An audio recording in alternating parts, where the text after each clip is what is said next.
Hi students, welcome back to the channel. ಹೇಗಿದ್ದೀರಾ ಎಲ್ಲರೂ? So ಇವತ್ತು ಕೆಮಿಸ್ಟ್ರಿ ವಿಡಿಯೋ. ಈಗ ನಿಮಗೊಂದು ಫಾರ್ಮ್ಯಾಟ್ ಗೊತ್ತಾಗಿರ್ಬೋದು. ಕಂಟಿನ್ಯೂಸ್ ಆಗಿ ವೀಡಿಯೋ ಹಾಕ್ತಾಯಿದ್ದೀನಲ್ವ. ಸೊ ಒಂದಿನ ಫಿಸಿಕ್ಸು, ಕೆಮಿಸ್ಟ್ರಿ, ಮ್ಯಾಥ್ಸು, ಆಮೇಲೆ ಪುನಃ ಫಿಸಿಕ್ಸ್, ಕೆಮಿಸ್ಟ್ರಿ, ಮ್ಯಾಥ್ಸು ಪ್ರತಿದಿನ ವೀಡಿಯೋ ಹಾಕ್ತಾಯಿದ್ದೀನಿ. ಸೊ ಇದೇ ಫಾರ್ಮ್ಯಾಟಲ್ಲಿರುತ್ತೆ. ಸೊ ನೆನ್ನೆ ಫಿಸಿಕ್ಸ್ ಕಲ್ತ್ವಿ. ಸೊ ಇವತ್ತು ಕೆಮಿಸ್ಟ್ರಿ ಟಾಪಿಕ್ ಇವತ್ತು.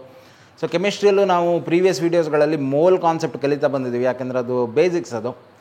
ಅದರಿಂದ ತುಂಬ ಥರ ಐಡಿಯಾಸು ಬೇರೆ ಬೇರೆ ಪ್ರಾಬ್ಲಮ್ಸಲ್ಲಿ ಇನ್ಕಾರ್ಪೊರೇಟ್ ಮಾಡ್ತಾರೆ ಮೋಲ್ ಕಾನ್ಸೆಪ್ಟ್ನ ಐಡಿಯಾನ. ಸೊ ಹಾಗಾಗಿ ಅದನ್ನು ಕಲಿಯೋದು ತುಂಬ ಇಂಪಾರ್ಟೆಂಟ್ ಆಗುತ್ತೆ. ಸೊ ಲಾಸ್ಟ್ ಕ್ಲಾಸಲ್ಲಿ ಈಕ್ವಲೆಂಟ್ ವೆಯ್ಟ್ ಬಗ್ಗೆ ಕಲ್ತ್ವಿ. ನೋಡಿಲ್ಲ ಅಂದರೆ ಆ ವಿಡಿಯೋನ ನೋಡ್ಕೊಂಡು ಬನ್ನಿ. ಸ್ವಲ್ಪ ಇಗ್ನೋರ್ಡ್ ಟಾಪಿಕ್ ಅದು, ತುಂಬ ಅದ್ರ ಮೇಲೆ ಸ್ಟ್ರೆಸ್ ಕೊಡಲ್ಲ, ಬಟ್ ಕಾಂಪಿಟೇಟಿವ್ ಎಕ್ಸಾಮಲ್ಲಿ ಇಂಪಾರ್ಟೆಂಟ್ ಆಗುತ್ತೆ. ಇವತ್ತು ಇನ್ನೊಂದು ಟಾಪಿಕ್ ಬಗ್ಗೆ ಕಲಿಯೋಣ. ಅದೇನೆಂದರೆ ಎಂಪಿರಿಕಲ್ ವೆಯ್ಟ್ ಮತ್ತು ಎಂಪಿರಿಕಲ್ ಫಾರ್ಮುಲಾ. ಆಯಿತಾ, ಇದ್ರ ಮೇಲೂ ಪ್ರಾಬ್ಲಮ್ಸ್ ತುಂಬ ಒಂದಿದೆ. ಸೊ ಇವತ್ತಿನ topic empirical formula and empirical weight.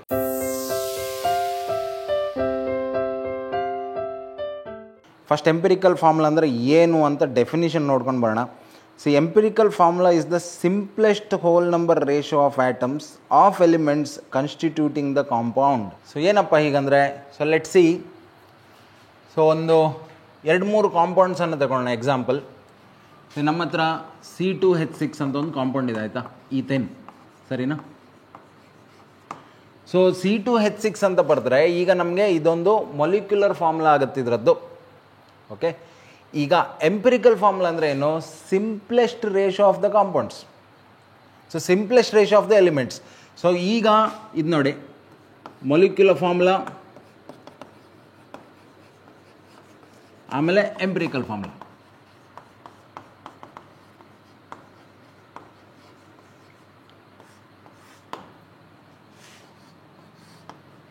So molecular formula ಏನು? C2H6. ಈಗ ಎಂಪಿರಿಕಲ್ ಫಾರ್ಮುಲಾ ಬರೆಯೋಕ್ಕೆ ನಾವು ಮಾಡಬೇಕಾಗಿರೋ ಕೆಲಸ ಏನು ಗೊತ್ತಾ? ಇದರಲ್ಲಿ ಒಂದು 2 atoms of carbon combines with 6 atoms of hydrogen ಅಂತ ಅರ್ಥ ಇದ್ರದ್ದು. ಸೊ ಇದರಲ್ಲಿ ಏನಾದ್ರು ಕಾಮನ್ ಹೊರ ತೆಗಿಯೋಕ್ಕಾಗತ್ತಾ ನೋಡಿ, ಆಯಿತಾ? ಇಲ್ಲಿದೆ ಈಗ ಕಾಮನ್, ವಿಚ್ ಇಸ್ 2. ಸೊ 2 ಹೊರಗೆ ತೆಗೆಯೋಣ. ತೆಗೆದಾಗ ಏನು ಉಳಿಯುತ್ತೆ ನೋಡಿ, ಕಾರ್ಬನ್ 1 ಆಟಮ್ ಆಯಿತು, ಆಮೇಲೆ ಹೈಡ್ರೋಜನ್ 3 ಆಯಿತು. Okay, now this is the empirical formula of this compound. Okay, ತುಂಬ ಈಸಿ, ಬೇಸಿಕ್, ಆಯಿತಾ? ಎಂಪಿರಿಕಲ್ ಫಾರ್ಮುಲಾ ಅಂದರೆ ಇಷ್ಟೇ. ಈಗ C5H10 ಅಂತ ಇರುತ್ತೆ. C5H10 ಇಸ್ ಪೆಂಟೀನ್, ಸರಿನಾ? ಈನಾಗುತ್ತೆ, CnH2n +2 ಆದರೆ ಪೆಂಟೇನ್. CnH2n+2 ಫಾರ್ಮಲ್ಲಿದ್ದರೆ ಪೆಂಟೇನ್ ಆಗುತ್ತೆ, ಅಂದರೆ C5H12 ಇದ್ದರೆ ಪೆಂಟೇನ್, C5H10 ಇದ್ದರೆ ಪೆಂಟೀನ್ ಆಯಿತು. ಆಮೇಲೆ ಇದರ ತುಂಬ ಬೇರೆ ಬೇರೆ ಸ್ಟ್ರಕ್ಚರಲ್ ಫಾರ್ಮುಲಾಸನ್ನು ಬರಿಬೋದು ನಾವು, ಐಸೋಮರ್ಸ್ ಅಂತ ಹೇಳ್ತೀವಿ ಅದಕ್ಕೆ. ಅದ್ರ ಬಗ್ಗೆ ಎಲ್ಲ ನೆಕ್ಸ್ಟ್ ನೋಡೋಣ. ಸದ್ಯಕ್ಕೆ ಇಷ್ಟು ಬೇಸಿಕ್ಸ್ ಅರ್ಥ ಮಾಡ್ಕೊಳ್ಳೋಣ, ರೈಟ್? C5H10 ಇದರಲ್ಲಿ ಏನಾದ್ರು ಕಾಮನ್ ಇದೆಯಾ ನೋಡಿ? 5 ಕಾಮನ್ ಇದೆಯಲ್ವ? So I can take out 5. ಉಳಿದಿರೋದೇನು ನೋಡಿ, C ಆಮೇಲೆ H2. ಅದೇ ಥರ ಇನ್ನೂ ಒಂದು ಫೇಮಸ್ ಕಾಂಪೌಂಡ್ ಇದೆ. What is this? C6H12O6. This is glucose. ಅದರದ್ದೇ ಐಸೋಮರ್ಸ್ ಇದೆ, ಫ್ರಕ್ಟೋಸು, ಗ್ಯಾಲಾಕ್ಟೋಸು, ಅದು ಯಾವ್ದು ಬೇಕಾದ್ರೂ ಹೇಳಿ, ಆಯಿತಾ? ಗ್ಲೂಕೋಸ್ ಅಂತ ಎಸ್ಯೂಮ್ ಮಾಡೋಣ.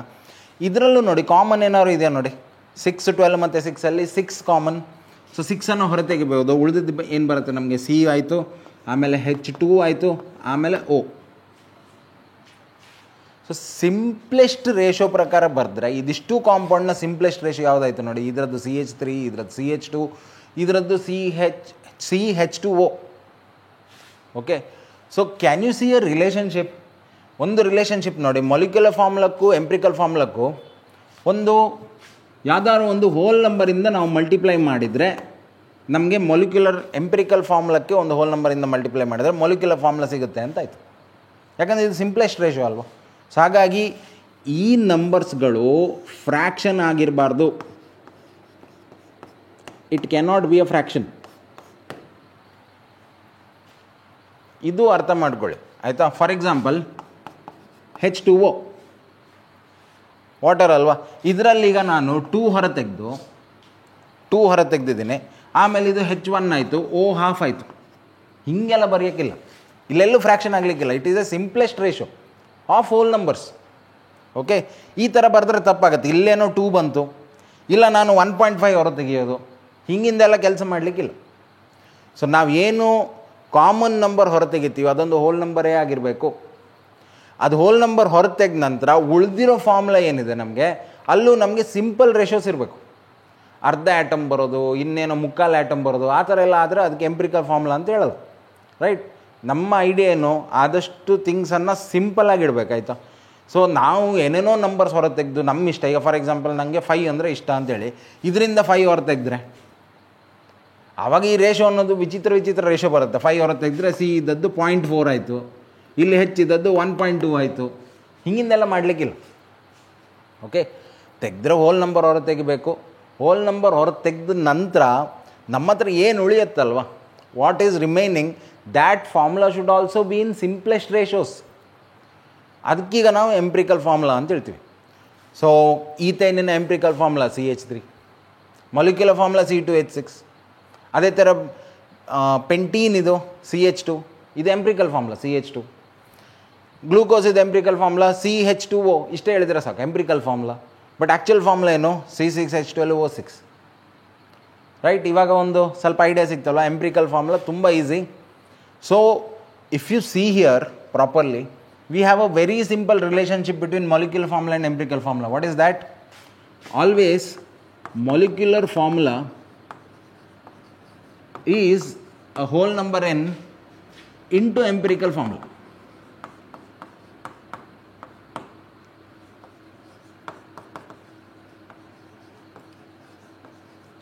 ಇದನ್ನು ನೋಟ್ ಮಾಡ್ಕೊಳ್ಳಿ, ಪ್ರಾಬ್ಲಮ್ ಸಾಲ್ವ್ ಮಾಡಬೇಕಾದ್ರೆ ಹೆಲ್ಪ್ ಆಗುತ್ತೆ. ಓಕೆ, ಮೊಲಿಕ್ಯುಲರ್ ಫಾರ್ಮುಲಾ ಮತ್ತು ಎಂಪ್ರಿಕಲ್ ಫಾರ್ಮುಲಾ ಮಧ್ಯೆ. ಯಾಕಂದರೆ ಪ್ರಾಬ್ಲಮ್ಸ್ ಎಲ್ಲ ಹೆಂಗೆ ಕೊಡ್ತಾರೆ, ಕೆಲವೊಂದು ಸಲ ಎಂಪ್ರಿಕಲ್ ಫಾರ್ಮುಲಾ ಕೊಡ್ತಾರೆ, ಮೊಲಿಕ್ಯುಲರ್ ಫಾರ್ಮುಲಾ ಫೈಂಡ್ ಮಾಡಿ ಅಂತ ಹೇಳ್ತಾರೆ. ರೈಟ್? So very simple. ಈ ಎನ್ ಗೊತ್ತಿದ್ದರೆ, ಎಂಪ್ರಿಕಲ್ ಫಾರ್ಮುಲಾ ಗೊತ್ತಿದ್ದರೆ ಮೊಲಿಕ್ಯುಲರ್ ಫಾರ್ಮುಲಾನ ಆಲ್ವೇಸ್ ಹುಡುಕ್ಬೋದು. ಓಕೆ, ತುಂಬ important. Then will go further. ಇನ್ನೊಂದು ಐಡಿಯಾ ಬೇಕು ನಮಗೆ. Is there any relationship between molecular weight and empirical weight? Again, empirical weight ಅಂದರೆ ಏನು, ಎಂಪ್ರಿಕಲ್ ಫಾರ್ಮುಲಾಕ್ಕೆ ಏನು ವೆಯ್ಟ್ ಇರುತ್ತೆ ಅದಕ್ಕೆ ಎಂಪ್ರಿಕಲ್ ವೆಯ್ಟ್ ಅಂತ ಹೇಳ್ತೀವಿ. ಮೊಲಿಕ್ಯುಲರ್ ಫಾರ್ಮುಲಾದಲ್ಲಿ ಏನು ವೆಯ್ಟ್ ಬರುತ್ತೆ ಆ್ಯಟಮ್ಸ್ ಎಲ್ಲ ಆ್ಯಡ್ ಮಾಡಿದಾಗ ಅದಕ್ಕೆ ನಾವು ಮೊಲಿಕ್ಯುಲರ್ ವೆಯ್ಟ್ ಅಂತ ಹೇಳ್ತೀವಿ. ಫಾರ್ ಎಕ್ಸಾಂಪಲ್ ಇದರದ್ದೇ ನೋಡೋಣ, ಆಯಿತಾ? ಇಲ್ಲೇ ನೋಡ್ಬೇಡ, ಇಲ್ಲೇ ಬರೀತೀನಿ ಬ್ರ್ಯಾಕೆಟಲ್ಲಿ. ಸಿದೆಷ್ಟು 12 ಅಲ್ವಾ? 12 × 2 24. ಇದರದ್ದು 6, ಸೊ ಇದರದ್ದು 30. Molecular weight 30. ಇದರದ್ದು ಎಷ್ಟಾಗುತ್ತೆ? 12. ಇದರದ್ದು 3, ಸೊ ಇದರದ್ದು 15 ಆಯಿತು. ಸೊ ಇಲ್ಲಿ ನೋಡಿ, ಎಗೇನ್ ಯಾವ ರಿಲೇಷನ್ಶಿಪ್ ಮೇಂಟೈನ್ ಆಗ್ತಿದೆ ನೋಡಿ. ಇದು 30 ಇದೆ, ಇದು 2 times of 15, ಅಗೇನ್ 30ನೇ ಬಂತು. ಬೇಡ, ಇಲ್ಲಿ ಬನ್ನಿ, ಇದು ಪೆಂಟೀನ್. ಸೊ C5 ಇದೆ, ಸೊ 12 × 5 60 + 10 ಇದೆಷ್ಟಾಯಿತು? 70. ಓಕೆ, ಇದರದ್ದು ಎಂಪ್ರಿಕಲ್ ಫಾರ್ಮುಲಾದ ವೆಯ್ಟ್ ಎಷ್ಟು? ಸಿ ಇದು 12, H ಇದು 2, ಸೊ ಟೋಟಲ್ 14. ಇಲ್ಲಿ ನೋಡಿ ವಾಪಸ್ 5 × 14 ಈಸ್ 70. ಇದಕ್ಕೆ ಬನ್ನಿ ಗ್ಲೂಕೋಸಿಗೆ. C6, so 12 × 6 is 72 + 12 + 6 16. ಓದು 16 × 6 is 96. ಸೊ ಟೋಟಲ್ ಎಷ್ಟಾಗುತ್ತೆ ಇದು? 6 2 2 10 9 + 1 10 11 180. ಸರಿನಾ? ಇದು 180 ಆಯಿತು ಇದರ ಮೊಲಿಕ್ಯುಲರ್ ವೆಯ್ಟ್. ಸೊ ಇಲ್ಲಿಗೆ ಬನ್ನಿ ಈಗ. ಸೊ ಸಿ ಇದು 12 + 2 + 16, ಸೊ 16 + 2 18 + 12 30. ಅಗೇನ್ ನೋಡಿ, 30 × 6 ಈಸ್ 180. ಒಂದು ತುಂಬ ಸಿಂಪಲ್ ರಿಲೇಷನ್ಶಿಪ್ ಮೇಂಟೈನ್ ಆಗ್ತಿದೆ ಇಲ್ಲಿ ಥ್ರೂ ಔಟ್.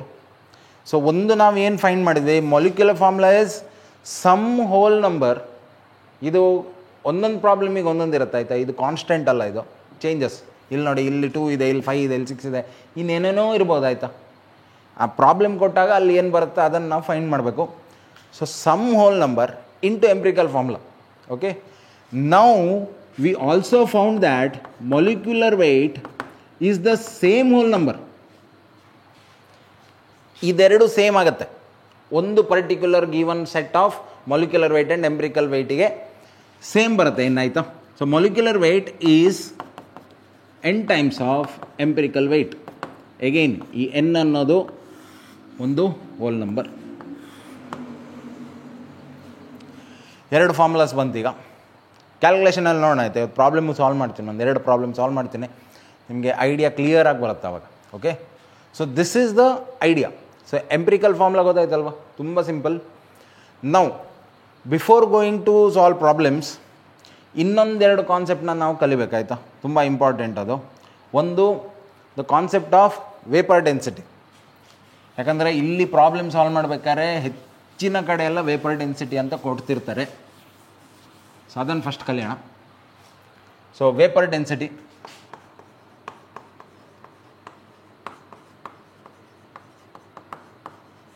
ಸಿಂಪಲಾಗಿ ವಿ ಡಿ ಅಂತ ಬರಿತೀವಿ, ಇನ್ನು ಕೆಲವು ಸಲ ಖಾಲಿ ಡಿ ಅಂತ ಬರಿತೀವಿ ಆಯಿತಾ. ಅದು ಹೆಂಗೆ ಕೊಟ್ಟಿರ್ತಾರೋ ಹಾಗೆ. So what is vapour density? So vapour itself is ಆಯಿತಾ, ಒಂದು ಗ್ಯಾಷಿಯಸ್ ಸಬ್ಸ್ಟೆನ್ಸ್ ಇರಬೇಕು ನಮ್ಮ ಹತ್ರ, ಅದರ ವೇಪರ್ಸ್ ಇರಬೇಕು, ರೈಟ್. ಸೊ ವೇಪರ್ಸ್ನ ಡೆನ್ಸಿಟಿ ಅಂದರೆ it is density of a vapour compound relative to density of hydrogen. Okay, ತುಂಬ easy. How can we define vapour density? Is density of vapor of a compound, ಯಾವುದೋ ಇರ್ಬೋದು ಆಯಿತಾ, vapour ಇರಬೇಕು ಅದರದಷ್ಟೇ, divided by density of hydrogen at same conditions ಆಯಿತಾ. Same temperature, pressure ಎಲ್ಲ ಇರಬೇಕು, ಆವಾಗ ಮಾತ್ರ ಇದು ವ್ಯಾಲಿಡ್ ಆಗುತ್ತೆ. ನಾವು ಇಮ್ಯಾಜಿನ್ ಡೆನ್ಸಿಟಿ ಆಫ್ ಎರಡದ್ದು ಡೆನ್ಸಿಟಿ ಅಂದರೆ this is mass by volume, this is mass by volume. ನಾವು let us consider 1 mole of each of them ಆಯಿತಾ. ಎರಡೂ 1 ಮೋಲ್ ತೊಗೊಂಡಿದ್ದೀವಿ ಅಂತ ಅಂದ್ಕೊಳ್ಳೋಣ. ಸೊ 1 ಮೋಲ್ ಅಂದರೆ ಡೆನ್ಸಿಟಿ ಅಂದರೆ ಏನು? ಎನಿ ಕಾಂಪೌಂಡ್ ಆಯಿತಾ, 1 ಮೋಲ್ ತಗೊಂಡಾಗ density is nothing but mass, formula mass by volume ಅಲ್ವಾ.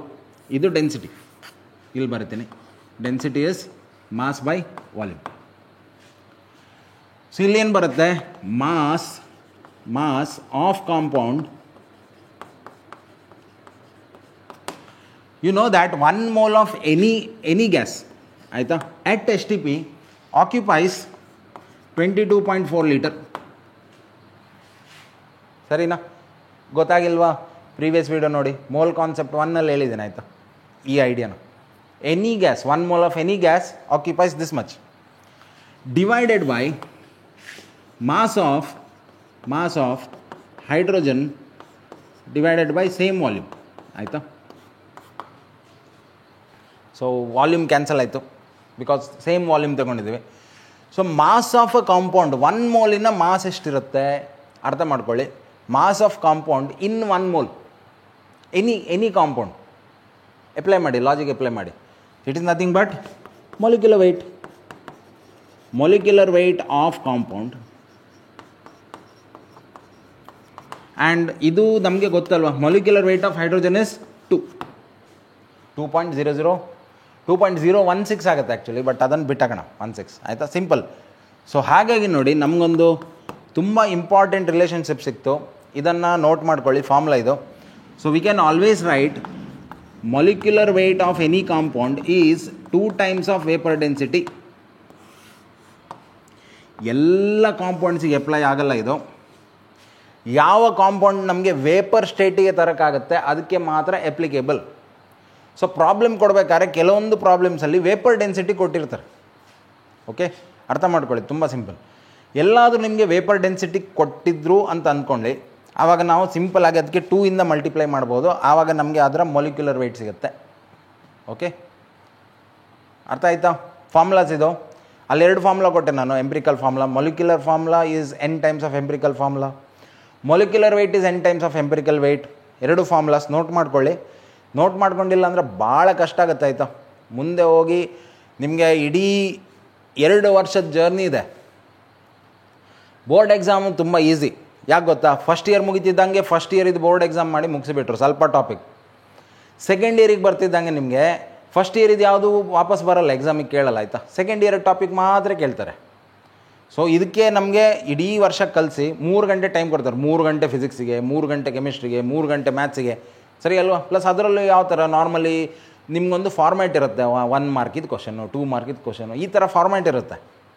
ಸೆಕೆಂಡ್ ಇಯರಿಗೆ ಬರ್ತಿದ್ದಾಗಲೂ ಹಾಗೆ. ಬಟ್ ಸೆಕೆಂಡ್ ಇಯರಲ್ಲಿ ಫಸ್ಟ್ ಇಯರ್ ಇದು ಯಾವುದು ಕೇಳೋದಿಲ್ಲ ಅಲ್ವಾ, ಹಾಗಾಗಿ ಅದನ್ನು ಬಿಟ್ಬಿಡ್ಬೋದು. ಬಟ್ ಕಾಂಪಿಟೇಟಿವ್ ಎಕ್ಸಾಮ್ ಆಗಲ್ಲ ಆಯಿತಾ. ಕಾಂಪಿಟೇಟಿವ್ ಎಕ್ಸಾಮ್ ಇದೆಯಲ್ಲ, ನಿಮ್ಮ ರಿಯಲ್ ಟೆಸ್ಟಿಂಗ್ ಆಗ್ತಿರುತ್ತೆ ಅಲ್ಲಿ.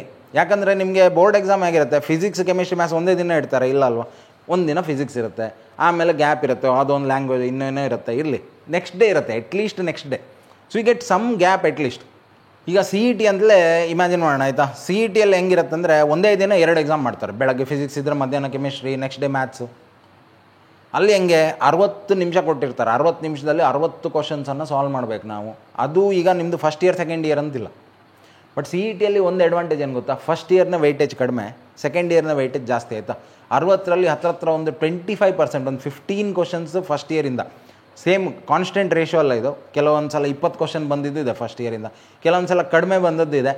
ಬಟ್ ಜನರಲಿ ನಾವು ಈ ಥರ ಎಕ್ಸೆಪ್ಟ್ ಮಾಡ್ಕೊಂಡು ಹೋಗ್ಬೋದು. ಒಂದು 25% ಫಸ್ಟ್ ಇಯರಿಂದ ಬರುತ್ತೆ, ಇನ್ನು ಉಳಿದಿದ್ದು ಸೆಕೆಂಡ್ ಇಯರಿಂದ ಬರುತ್ತೆ ಅಂತೇಳಿ ಆಯಿತಾ. ಜೆ ಇ ಅಂತ ಎಕ್ಸಾಮಲ್ಲಿ 3 ಗಂಟೆಯಲ್ಲಿ ಫಿಸಿಕ್ಸ್ ಕೆಮಿಸ್ಟ್ರಿ ಮ್ಯಾಥ್ಸ್ 3 ನಡೆಸಿಬಿಡ್ತಾರೆ ಆಯಿತಾ. ಸೊ ಇಡೀ 2 ವರ್ಷದ್ದು ಫಿಸಿಕ್ಸು ಕೆಮಿಸ್ಟ್ರಿ ಮ್ಯಾಥ್ಸ್ ನೀವು ಇಡೀ ಕಲ್ತಿದ್ದು 3 ಗಂಟೆಯಲ್ಲಿ ಬಟ್ ಇಳಿಸ್ಬೇಕು ಅಂದರೆ ನಿಮ್ಮ ಮೆಮೊರಿ ಪವರ್ ಯಾವ ಥರ ಇರಬೇಕು, ಫಾರ್ಮುಲಾಸ್ ಎಲ್ಲ ಕಲ್ತ್ಕೊಂಡು ಹೋಗ್ಬೇಕು ಒಂದೇ ಸಲ ಆಯಿತಾ. ಫಿಸಿಕ್ಸು ಕೆಮಿಸ್ಟ್ರಿ ಮ್ಯಾಥ್ಸ್ ಎಲ್ಲ ಒಂದೇ ಎಕ್ಸಾಮಲ್ಲಿ. ಸೊ ಹಾಗಾಗಿ ಫಾರ್ಮುಲಾಸ್ ನಾವು ಎಷ್ಟು ಬರೆದು ಪ್ರಾಕ್ಟೀಸ್ ಮಾಡ್ತೀವಿ ಅಷ್ಟು ಇಂಪಾರ್ಟೆಂಟ್ ಆಯಿತಾ. ನಾವೆಲ್ಲ ಏನು ಮಾಡ್ತಿದ್ವಿ ಗೊತ್ತಾ, ಕಾಲೇಜಿಗೆ ಹೋಗ್ಬೇಕಾರೆ ಈ ಬಸ್ಸಲ್ಲಿ ಟ್ರಾವೆಲ್ ಮಾಡ್ತಿದ್ದೆ ನಾನು. ಬಸ್ಸಲ್ಲಿ ಟ್ರಾವೆಲ್ ಮಾಡುವಾಗ ಟಿಕೆಟ್ ಕೊಡ್ತಿದ್ರು, ಕಂಡಕ್ಟರ್ ಒಂದು ಟಿಕೆಟ್ ಕೊಡ್ತಾರೆ. ನಾವೇನು ಮಾಡ್ತಿದ್ವಿ, ಹೇಗೂ ಅದು ಕಿಶೆಯಲ್ಲಿ ಇಡೋ ಬದಲು ತೆಗೆದು ಅದ್ರ ಮೇಲೆ ಫಾರ್ಮುಲಾಸ್ ಬರೀತಿದ್ವಿ. ಒಂದು ಗೊತ್ತಿರೋದು ಒಂದು 2-3 ಫಾರ್ಮುಲಾಸ್ ಬರೆದು ಆಮೇಲೆ ಕಿಶೆಗೆ ಹಾಕ್ತಿದ್ವಿ. ಅಟ್ಲೀಸ್ಟ್ ಅವಾಗ ಏನಾಗುತ್ತೆ ಗೊತ್ತಾ, ಸ್ಪೇಸು ಸೇವ್ ಆಯಿತು, ಒಂದು ಮೆಮೊರಿ ಗೇಮು ಆಯಿತು ಅಂಥೇಳಿ ಆಯಿತಾ. ಈ ಥರದ್ದೆಲ್ಲ ಮಾಡ್ತಿದ್ವಿ, ಸಣ್ಣ ಸಣ್ಣ ಟೆಕ್ನಿಕ್ಸ್. ನಿಮ್ಮ ಟೆಕ್ನಿಕ್ಸ್ ಯಾವುದು ನಿಮ್ಮ ಬಿಟ್ಟಿದ್ದು. ಈಗ ನಾನು ಹೇಳಿದೆ ಅಂತೇಳಿ ನಾಳೆಯಿಂದ ಟಿಕೆಟ್ ಹುಡ್ಕೊಂಡು ಬರಲಿಕ್ಕೆಲ್ಲ ಹೋಗಬೇಡಿ. ಬರೆದ್ರೂ ತೊಂದರೆ ಇಲ್ಲ ಆಯಿತಾ, ಹೆಂಗಿದ್ರು ಬಿಸಾಕೋದಲ್ವ ಅದು, ಸ್ಪೇಸ್ ಯಾಕೆ ವೇಸ್ಟ್ ಮಾಡಬೇಕು ಅಂತ ನಮ್ಮ ಐಡಿಯಾಲಜಿ ಇತ್ತು ಆವಾಗ. ಎಸ್, ಸೊ ಇದೊಂದು ಫಾರ್ಮುಲಾ ಆಯಿತು. Molecular weight is 2 times of vapour density. ಅದು ಯಾವುದ್ರದ್ದು, any compound which is in the form of a vapour ಆಯಿತಾ. ಇದು ಬೇಕಾಗುತ್ತೆ ಪ್ರಾಬ್ಲಮ್ ಸಾಲ್ವಿಂಗಿಗೆ. ಇನ್ನೊಂದು ಐಡಿಯಾ ಬೇಕಾಯ್ತಾ. So that idea is percentage weight composition.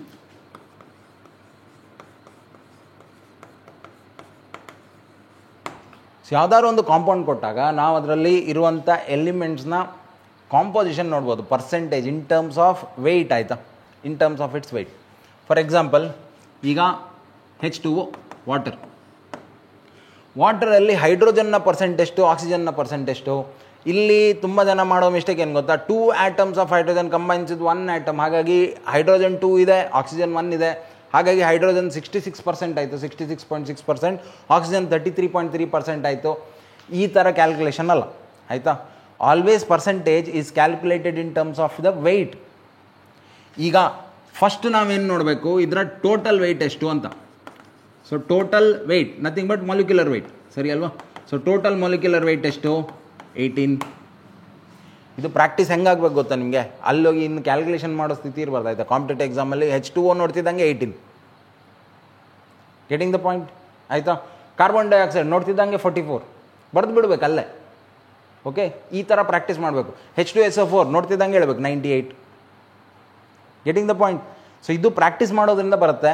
ಅಲ್ಲಿ ಹೋಗಿ ನೀವು ಕ್ಯಾಲ್ಕುಲೇಷನ್ ಮಾಡೋ ಟೈಮ್ ಸೇವ್ ಆಗುತ್ತಲ್ವ, ಎಲ್ಲ ಟಿಕ್ ಆಗ್ತಾ ಇರುತ್ತೆ ಪ್ರತಿಯೊಂದು ಸೆಕೆಂಡ್ ಕೂಡ ಆಯಿತಾ. ಈಗ ಸಿ ಇ ಟಿಯಲ್ಲಿ ಕೂತಿದ್ದೀರಾ 60 ನಿಮಿಷ 60 ಕ್ವಶನು, ನಿಮ್ಮ 1 ನಿಮಿಷ ಬರೀ ಇದನ್ನು ಕ್ಯಾಲ್ಕುಲೇಟ್ ಮಾಡೋಕ್ಕೆ ಹೋದರೆ ಪ್ರಾಬ್ಲಮ್ ಸಾಲ್ವ್ ಮಾಡೋದು ಯಾವಾಗ ಆಯಿತಾ. ಹಾಗೆ ಕೆಲವೊಂದನ್ನು ಮೆಮೊರಿ ಹೇಗೆ ಡೆವಲಪ್ ಆಗುತ್ತೆ, ರಿಪೀಟ್ ಮಾಡೋದ್ರಿಂದ ಆಯಿತಾ. ರಿಪೀಟ್ ಮಾಡಿ ಮಾಡಿ ಮಾಡಿ ಮಾಡಿ ಮಾಡಿ ಡೆವಲಪ್ ಆಗುತ್ತೆ. ನಿಮ್ಗೆ ಈಗ ನೋಡಿ ಫಿಲ್ಮ್ ಸಾಂಗ್ಸ್ ಹೇಗೆ ಪಟ ಹೇಳ್ತೀರಲ್ವ, ಇಡೀ ಫಸ್ಟಿಗೆ ಸ್ಟಾನ್ಸನ್ನು ಹೇಳ್ತೀರಾ, ಆಮೇಲೆ ಪ್ಯಾರನ್ನು ಹೇಳ್ತೀರಾ, ಎಲ್ಲ ಹೇಳ್ತೀರಾ. ಹೆಂಗೆ ಹೇಳ್ತೀರಾ, ರಿಪೀಟೇಷನ್, ಬ್ಯಾಕ್ ಟು ಬ್ಯಾಕ್ ಕೇಳ್ತಿರ್ತೀರಲ್ವ ಅದನ್ನು. ಅದೇ ಥರ ಇದು ಕೂಡ ಆಯಿತಾ. ರಿಪೀಟ್ ಮಾಡ್ತಾ ಇರಿ, ಆದಷ್ಟು ಬರೆದು ಪ್ರಾಕ್ಟೀಸ್ ಮಾಡಿ. Yes, so total molecular weight 18.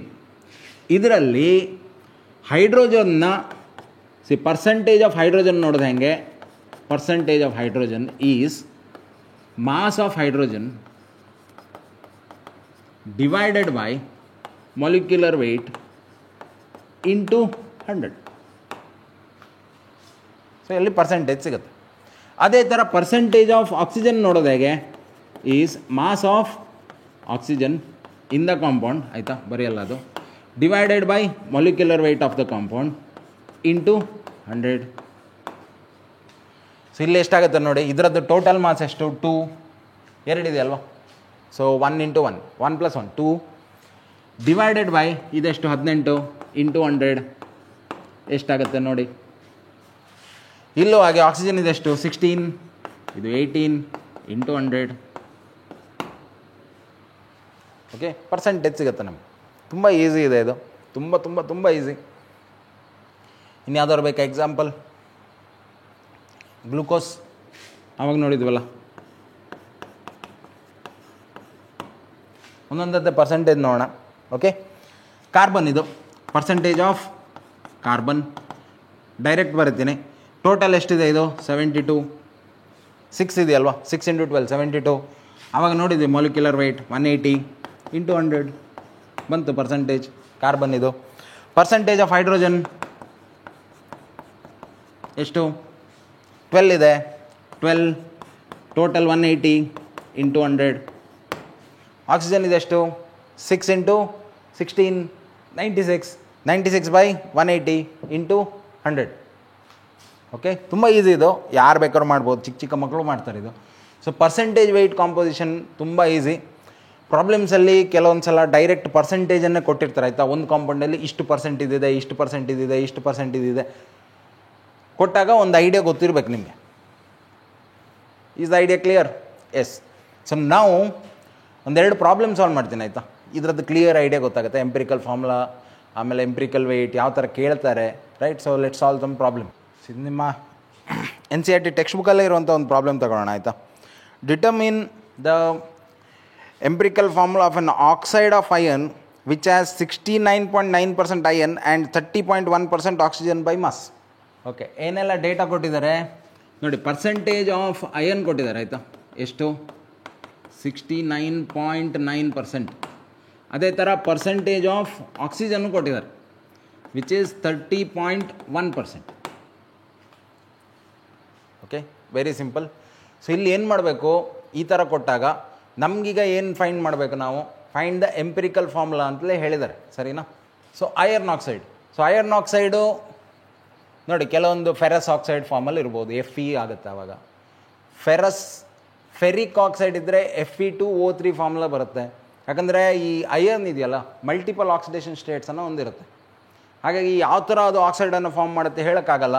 ಇನ್ನು ಕೆಲವು ಸಲ ಹೈಡ್ರೇಟೆಡ್ ಫೆರಸ್ ಆಕ್ಸೈಡ್ ಬರ್ಬೋದು, ಐರನ್ ಆಕ್ಸೈಡ್ ಬರ್ಬೋದು, ಆಯಿತಾ. ಹೈಡ್ರೇಟೆಡ್ ಅಂದರೆ ಅದ್ರ ಜೊತೆಗೆ ವಾಟರ್ ಮಾಲಿಕ್ಯೂಲು ಬರ್ಬೋದು, ಹೇಳೋಕ್ಕಾಗಲ್ಲ. ಒಟ್ಟಾರೆ ಒಂದು ಇಷ್ಟು ಸ್ಟೇಟ್ಮೆಂಟ್ ಅಥವಾ ಇಷ್ಟು ನಮಗೆ ಡೇಟಾ ಕೊಟ್ಟಿದ್ದಾರೆ. ಸೊ ನಾವು we shall see some things which we can deduce, ಆಯಿತಾ. ಕೊಟ್ಟಿರೋದು ಯಾವುದೆಲ್ಲ ಫಸ್ಟು ಎಲಿಮೆಂಟ್ಸ್ ಬರೆಯೋಣ. ಇದೆಲ್ಲ ಎಕ್ಸಾಮಲ್ಲಿ ಬರಿಬೇಕಂತಿಲ್ಲ, ಬೋರ್ಡ್ ಎಕ್ಸಾಮಲ್ಲಿ ಬರೀರಿ ಎಲಿಮೆಂಟ್ಸ್. ಆಮೇಲೆ ಅದರ ಪರ್ಸಂಟೇಜ್ ಕಾಂಪೋಸಿಷನ್. ಸೊ ಕೊಟ್ಟಿರೋದು ಒಂದು ಐರನ್, ಇನ್ನೊಂದು ಆಕ್ಸಿಜನ್, ಎರಡೇ ಕೊಟ್ಟಿದ್ದಾರೆ. ಪರ್ಸಂಟೇಜ್ ಕಾಂಪೋಸಿಷನ್ ಎಷ್ಟು ಕೊಟ್ಟಿದ್ದಾರೆ 69.9, ಇದರದ್ದು 30.1. ನಾವು ಆಲ್ವೇಸ್ ನೆನ್ಪಿಟ್ಕೊಳ್ಳಿ, ಇದರ ಅರ್ಥ ಏನು ನೋಡಿ.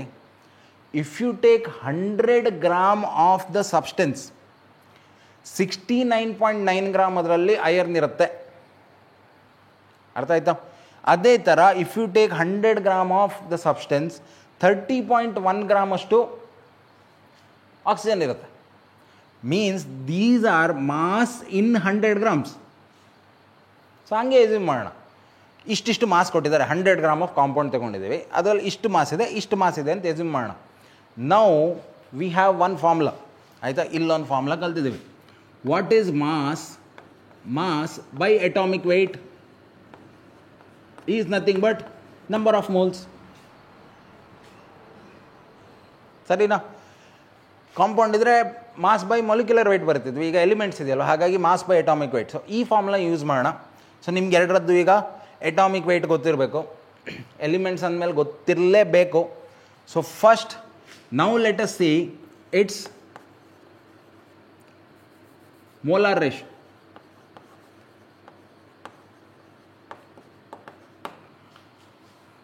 ಅಂದರೆ 100 ಗ್ರಾಮಲ್ಲಿ ಎಷ್ಟು ಮೋಲ್ಸ್ ಇದೆ ನೋಡೋಣ ಆಯಿತಾ. ಫಸ್ಟು ಗೊತ್ತಾಗುತ್ತಲ್ಲ, ಸೇಮ್ ರೇಷಿಯೋಲ್ಲೇ ಇರಬೇಕು moles. So this I will divided by 69.9 divide by its atomic weight. Atomic weight ಎಷ್ಟು ಐರನ್ನಿದು? ಇದು ಬೇಕಾಗತ್ತೆ ಆಯಿತಾ. ಎಕ್ಸಾಮಲ್ಲಿ ಕೆಲವೊಂದು ಸಲ ಬೋರ್ಡ್ ಎಕ್ಸಾಮಲ್ಲಿ ಕೊಡ್ತಾರೆ ಆಯಿತಾ. Given that atomic weight of iron is this much, given that atomic weight of oxygen is this much. Competitive ಎಕ್ಸಾಮಲ್ಲಿ ದೇವರಾಣೆ ಕೊಡೋಲ್ಲ, ಯಾಕಂದರೆ ಇದು ನಿಮ್ಮ ಹೋಮ್ವರ್ಕ್ ಇದು ಆಯಿತಾ, ಗೊತ್ತಿರಬೇಕು. ನಾನು ಲಾಸ್ಟ್ ಕ್ಲಾಸಲ್ಲೂ ಹೇಳಿದೆ ನಿಮಗೆ, ಅಪ್ ಟು 36 ಅಟಾಮಿಕ್ ನಂಬರ್ ತನಕ ನಿಮಗೆ ಗೊತ್ತಿರಬೇಕು, ಕರೆಕ್ಟ್ ಲಿಸ್ಟ್ ಗೊತ್ತಿರಬೇಕು ಎಟ್ಲೀಸ್ಟ್ ಮಿನಿಮಮ್ ಆಯಿತಾ. ಅದಕ್ಕಿಂತ ಜಾಸ್ತಿ ಇದ್ದರೆ ಅವ್ರು ಕೊಡ್ತಾರೆ general, but up to 36 krypton ಅಲ್ಲಿ ತನಕ ನೀವು ಆರ್ಡ್ರಲ್ಲಿ ಹೇಳೋಕ್ಕೆ ಗೊತ್ತಿರಬೇಕು. ಪ್ಲಸ್ ಅಲ್ಲಿ ತನಕದ್ದು ಅಟಾಮಿಕ್ ವೆಯ್ಟನ್ನು ನೋಡ್ಬೇಕು ನೀವು ಪ್ರತಿಯೊಂದರದ್ದು ಆಯಿತಾ. ಸೊ ಐರನ್ನಿದು 56 ಆಗುತ್ತೆ. ಆಮೇಲೆ ಇದರದ್ದು 30.1 ಡಿವೈಡೆಡ್ ಬೈ ಆಕ್ಸಿಜನ್ ಇದು 16. ಓಕೆ, ಸೊ ಈಗ ಕ್ಯಾಲ್ಕುಲೇಟರ್ ಇಲ್ಲ ನಮ್ಮ ಹತ್ರ. ಕಾಂಪಿಟೇಟಿವ್ ಎಕ್ಸಾಮ್ ಆದರೆ ಕ್ಯಾಲ್ಕುಲೇಟರ್ ಕೊಡೋಲ್ಲ, ಹಾಗಾಗಿ ನಾವೇ ಕ್ಯಾಲ್ಕುಲೇಟ್ ಮಾಡಬೇಕೀಗ. ಸೊ ನಮಗೀಗ ರೇಷಿಯೋ ಎಷ್ಟು ಬರುತ್ತೆ ನೋಡೋಣ ಆಯಿತಾ. ಇದಾದರೂ ಮಾಡ್ಬೋದು ನಾವು 16 ಅಲ್ವಾ. ಸೊ 16ನ ಟೇಬಲ್ ಗೊತ್ತಿದೆ ನಮಗೆ. So 16 1 so 1. ಇನ್ನೊಂದು 14 ಉಳಿತು. ಸೊ 141 ಅಂದರೆ ಹತ್ರ 8 ಸರಿನಾ. ಓಕೆ, 141 9 ಅಂತಲೂ ತಗೋಬೋದು, 9 ಅಂತಲೂ ತಗೋಬೋದು. 1.9 1.8 ಇಷ್ಟು ಸದ್ಯಕ್ಕೆ ತಗೊಳ್ಳಿ ಆಯಿತಾ. ಇಲ್ಲಿದು ಎಷ್ಟು ಬರುತ್ತೆ ನೋಡಿ. ಇಲ್ಲಿ ನಾವೇನು ಮಾಡೋಣ, ಫಸ್ಟ್ 14ಇಂದ ಡಿವೈಡ್ ಮಾಡೋಣ, ಆಮೇಲೆ 4ಇಂದ ಡಿವೈಡ್ ಮಾಡೋಣ. So first 14. ಸೊ 14 4 56 13 ಆಯಿತು. ಸೊ 13 ಸೊ 139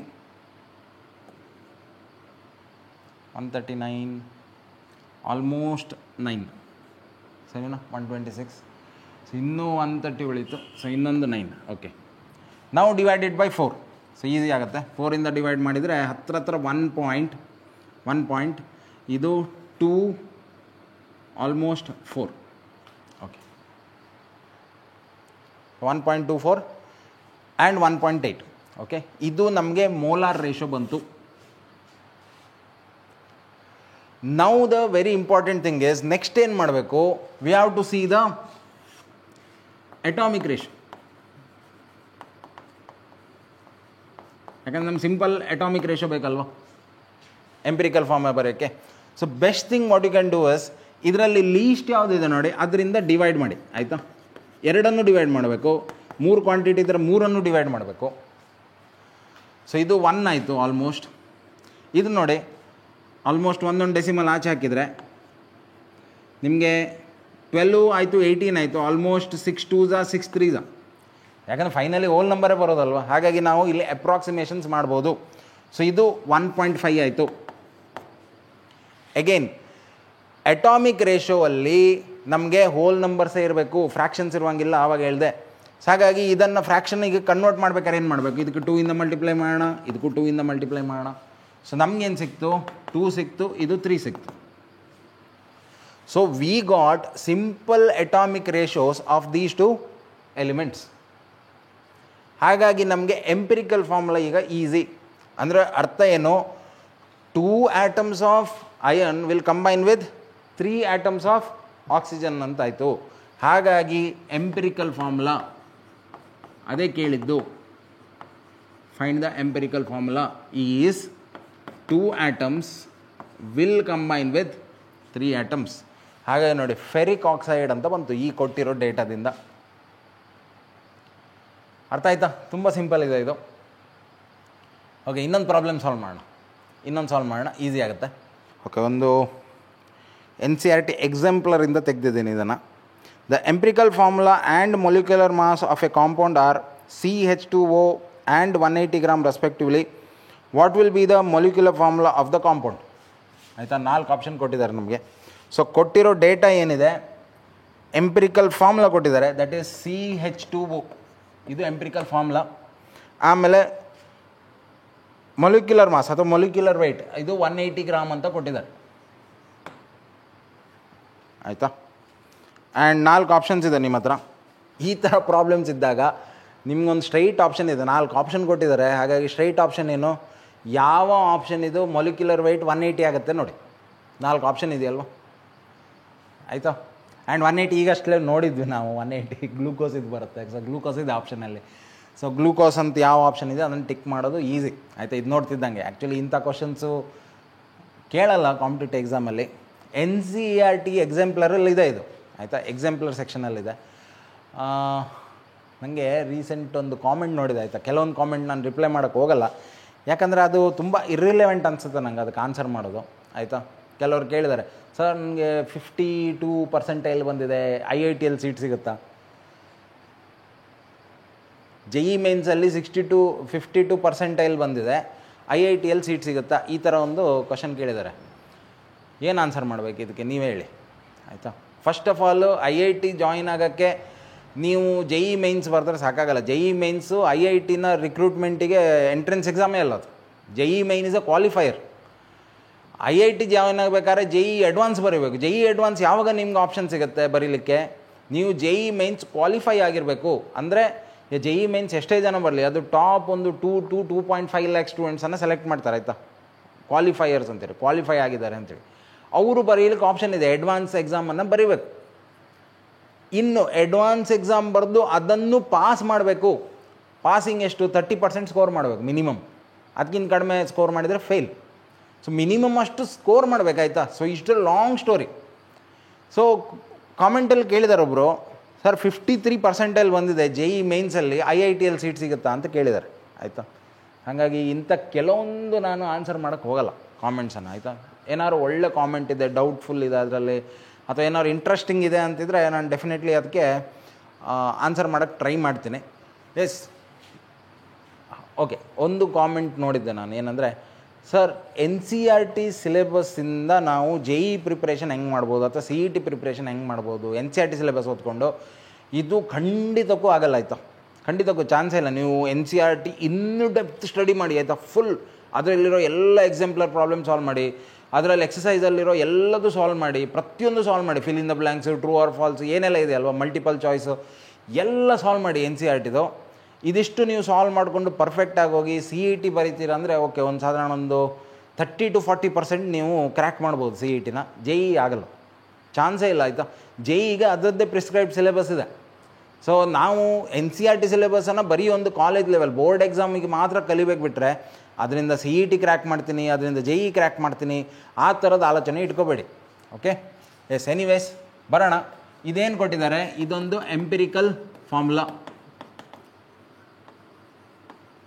ಇದೇನಿದು, molecular weight. Do you have any relationship? Yes, empirical formula ಕೊಟ್ಟಿರೋದ್ರಿಂದ ಎಂಪಿರಿಕಲ್ ವೆಯ್ಟನ್ನು ಕ್ಯಾಲ್ಕುಲೇಟ್ ಮಾಡ್ಬೋದು. So what is the empirical weight? 12 + 2 + 16 which is 30. So empirical weight ಸಿಕ್ತು easily. Empirical weight ಮತ್ತು molecular ವೆಯ್ಟಿಗೆ ಏನು ಸಂಬಂಧ? We know that molecular weight is n times of empirical weight. ಹಾಗಾಗಿ n calculate ಮಾಡ್ಬೋದು ಇವಾಗ. ಹಾಗಾಗಿ ಈ ಕಡೆ ಬನ್ನಿ, ಡಿವೈಡ್ ಮಾಡಿ ಇದನ್ನು. ಮಾಲಿಕ್ಯುಲರ್ ವೆಯ್ಟ್ ಎಷ್ಟು ಅವರೇ ಕೊಟ್ಟಿದ್ದಾರೆ, 180 ಡಿವೈಡೆಡ್ ಬೈ ಎಂಪಿರಿಕಲ್ ವೆಯ್ಟ್ ನಾವು ಫೈಂಡ್ ಮಾಡಿದ್ವಿ. ಹಾಗಾಗಿ 6 ಅಂತ ಬಂತು. ಆನ್ಸರ್ ಗೊತ್ತಿದೆ ನಮ್ಗೆ ಆಲ್ರೆಡಿ, ಆದರೂ ಮಾಡೋಣ, ಆಯಿತಾ. ಮತ್ತೆ ಇರುತ್ತೆ ಅದರಲ್ಲಿ. ಸೊ n = 6 ಅಂತ ಬಂತು. Now let's go to the next formula. What is that?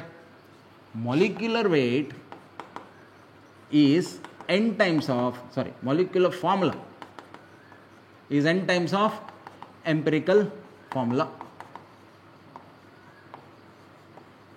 Molecular formula ಅದೇ ಬೇಕಿರೋದಲ್ಲ ನಮಗೆ. ಸೊ N6 ಅಂತ ಸಿಕ್ಕಿದೆ. ಎಂಪಿರಿಕಲ್ ಫಾರ್ಮುಲಾ ಎಷ್ಟು ಬಂದಿದೆ ನಮಗೆ? CH2O ಮಲ್ಟಿಪ್ಲೈ ಮಾಡಿ, C6 ಆಯಿತು, H12 ಆಯಿತು, O6 ಆಯಿತು. ಇದು ಫೈನಲಿ ಮಾಲಿಕ್ಯುಲರ್ ಫಾರ್ಮುಲಾ ಆಗುತ್ತೆ, ಕಾಂಪೌಂಡ್. ಇದು ಡೆಡ್ ಈಸಿ ಪ್ರಾಬ್ಲಮ್ಸ್ ಇದೆಲ್ಲ, ಆಯಿತಾ.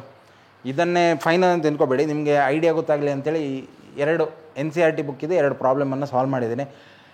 ನೆಕ್ಸ್ಟು ಆಯಿತು, ಮೋಲ್ ಕಾನ್ಸೆಪ್ಟಲ್ಲಿ ಆಲ್ಮೋಸ್ಟ್ ಎಲ್ಲ ಕಲ್ತಿದ್ದೀವಿ.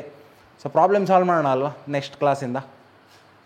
ಯಾವ್ದಾದ್ರು ಬಿಟ್ಟೋಗಿದೆಯಾ ಮೋಲ್ ಕಾನ್ಸೆಪ್ಟಲ್ಲಿ?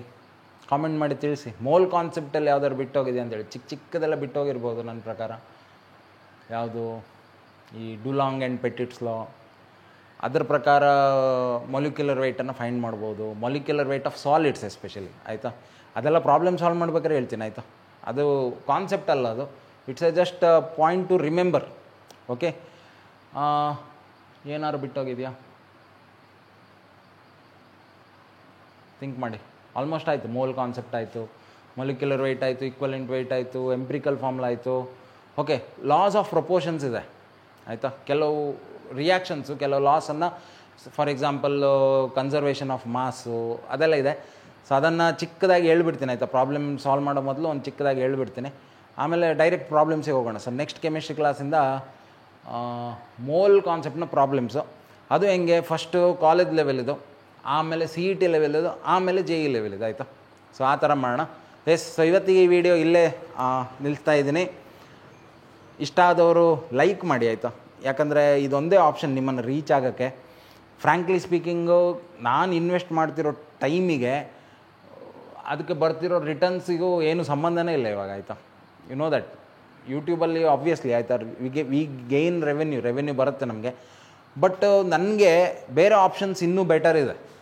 ಇದೇ ಟೈಮನ್ನು ನಾವು, ನನ್ನ ಬೇರೆ ಚಾನಲ್ಸ್ ಇದೆ ಕೆಲವು, ಅದ್ರ ಮೇಲೆ ನಾನು ಇನ್ವೆಸ್ಟ್ ಮಾಡಿದರೆ ಇದೇ ಟೈಮನ್ನು, I can grow that channel, I can earn more money, right? Whereas this channel is not monetised itself. Monetise ಆಗಿಲ್ಲ ಇದು, ಆ್ಯಡ್ಸು ಬರೋಲ್ಲ ಇದರಲ್ಲಿ.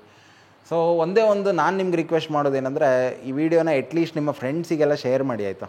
ಯಾಕಂದ್ರೆ ನಿಮ್ಗೇನಾದ್ರು ಹೆಲ್ಪ್ ಆಗ್ತಿದೆ ಅಂದರೆ ಅವರಿಗೂ ಸ್ವಲ್ಪ ಹೆಲ್ಪ್ ಆಗಲಿ. ನಂದು ಒಂದು ಚಿಕ್ಕ ಒಂದು